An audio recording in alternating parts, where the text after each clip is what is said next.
இயக்குனரும் நடிகருமான பாக்கியராஜ் அவர்கள் நம்மை விட்டு பிரிந்து சென்றிருக்காரு அப்படிங்கிற செய்தி வெளியாகி எல்லோருக்கும் மிகப்பெரிய ஒரு அதிர்ச்சியை ஏற்படுத்தி இருந்துச்சு.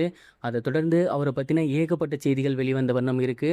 அந்த வகையில் அவர் கடைசியாக அவரோட மனைவி கிட்ட என்ன பேசியிருக்காரு அப்படிங்கிறது தான் இந்த ஒரு வீடியோவில் நம்ம பார்க்க போகிறோம். தமிழ் சினிமாவின் கிங் ஆஃப் ஸ்க்ரீன் பிளே அப்படின்னு அழைக்கப்பட்ட நபர் தான் கே பாக்கியராஜ் அவர்கள். பாரதிராஜா அவர்களோட அசிஸ்டண்ட்டாக இருந்து அதுக்கப்புறம் தமிழ் சினிமாவில் படங்கள் இயக்கி ரசிகர்கள் மத்தியில் மிகப்பெரிய ஒரு வரவேற்பு பெற்றிருந்தார்.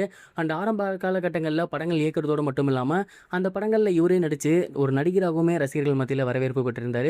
தொடர்ந்து ஏகப்பட்ட சூப்பர் ஹிட் படங்களை இயக்கியிருக்காரு. தமிழ் மட்டுமல்லாது தெலுங்கு, ஹிந்தி போன்ற படங்களையுமே அவர் இயக்கியிருக்காரு. 72 வயதான பாக்கியராஜ் அவர்கள் தொடர்ந்து ஒரு சில படங்களில் நடித்து வந்துட்டு இருந்தார். அண்ட் சமீபத்தில் கூட நடிகை குஷ்பு அவர்களோட பொண்ணான அவந்திகா அவர்களோட கல்யாணத்தை முந்தானேத்து அட்டென்ட் பண்ணியிருந்தார்.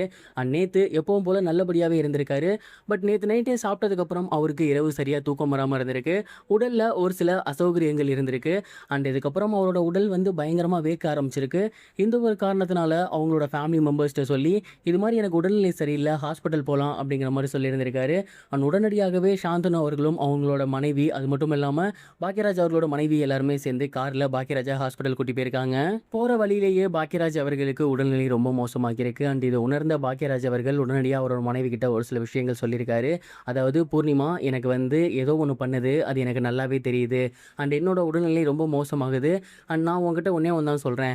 ஒருவேளை எனக்கு ஏதாவது ஒன்று ஆகிருச்சுன்னா நீ நம்ம பிள்ளைகளை நல்லபடியாக பார்த்துக்கோ. நாளை பின்ன நீ தான் அவங்களுக்கு எல்லாமே இருந்து முன்னே பண்ணணும் அப்படிங்கிற மாதிரி சொல்லியிருந்திருக்காரு. அண்ட் பாக்கியராஜ் அவர்கள் இந்த மாதிரியான ஒரு வார்த்தையை சொன்ன உடனேயே பூர்ணிமா அவர்கள் ரொம்பவே எமோஷ்னலாகி அழுதுருக்காங்க. அந்த மாதிரிலாம் தயவு செஞ்சு பேசாதீங்க, ஹாஸ்பிட்டல் பக்கத்தில் தான் இருக்குது, நம்ம ஹாஸ்பிட்டல் போயிடலாம், உங்களுக்கு எதுவுமே ஆகாது அப்படிங்கிற மாதிரி சொல்லி தைரியம் கொடுத்து ஹாஸ்பிட்டல் கூட்டி போயிருந்திருக்காங்க. ஆனால் ஹாஸ்பிட்டல் போய் அங்கே செக் பண்ணும்போது அவர் இறந்து போயிருக்காரு அப்படிங்கிறது ஒரு செய்தி தான் அவங்க குடும்பத்தாருக்கு கிடைச்சிருக்கு. அண்ட் உண்மையிலேயே இந்த ஒரு விஷயம் எல்லோருக்கும் மிகப்பெரிய ஒரு அதிர்ச்சியை ஏற்படுத்தியிருக்கு. 1 வாரம் முன்னாடி தான் அவரோட குருவான பாரதிராஜா அவர்கள் இறந்து போயிருந்தார். அந்த ஒரு நிகழ்ச்சியை அட்டன் பண்ணி தம் மன குமுறலை அவர் வெளிப்படுத்தியிருந்தார். அதை தொடர்ந்து குஷ்பு அவர்களோட பொண்ணோட கல்யாணத்தை கூட அட்டன் பண்ணியிருந்தார். ரொம்பவே நல்லபடியாக தான் இருந்து வந்துட்டு இருந்தார். சடனாக அவருக்கு மாரடைப்பு ஏற்பட்டிருக்கு, அதனால் அவர் இறந்துட்டார் அப்படிங்கிற செய்தி வெளியாகி உண்மையிலேயே அவரோட குடும்பத்துக்கும் சரி அவரோட ரசிகர்களுக்கும் சரி மிகப்பெரிய ஒரு சோகத்தை ஏற்படுத்தியிருக்கு அப்படின்னு தான் சொல்லணும். தமிழ் சினிமாவிற்கு ஏகப்பட்ட இயக்குநர்களையும் ஏகப்பட்ட நடிகர்களையும் ஏகப்பட்ட டெக்னீஷியன்ஸையும் அறிமுகப்படுத்திய பெருமை இவரையே சாரும். அது மட்டுமல்லாது கிங் ஆஃப் ஸ்க்ரீன் பிளே அப்படின்னு ரசிகர்கள் பட்டம் கொடுக்குற அளவுக்கு இவருடைய திரைப்படத்தோட திரைக்கதை அப்படிங்கிறது மட்டுமல்லாமல் அதை கொண்டு போகிற விதம், எடுக்கப்படும் விதம் அப்படிங்கிறது இன்றளவும் பேசப்படும் அப்படிங்கிறதுல எந்த ஒரு சந்தேகமே கிடையாது. இப்படி மிக பெரும் புகழுக்கு சொந்தக்காரரான பாக்கியராஜ் அவர்கள் இன்னைக்கு நம்மளை விட்டு இறந்து போயிருக்காங்க.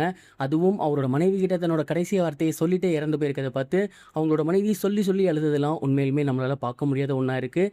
நீங்கள் எந்த ஒரு விஷயத்தை பற்றி என்ன நினைக்கிறீங்க? கமெண்ட் பாக்ஸில் ஷேர் பண்ணுங்கள். இது வரைக்கும் கனெக்டிங் டிவிக்கு சப்ஸ்கிரைப் பண்ணனா மறக்காமல் சப்ஸ்கிரைப் பண்ணிக்கங்க. உடனடி அப்டேட்ஸ் பெறுவதற்கு நோட்டிஃபிகேஷன் பெல்லையும் கிளிக் பண்ணிக்கங்க.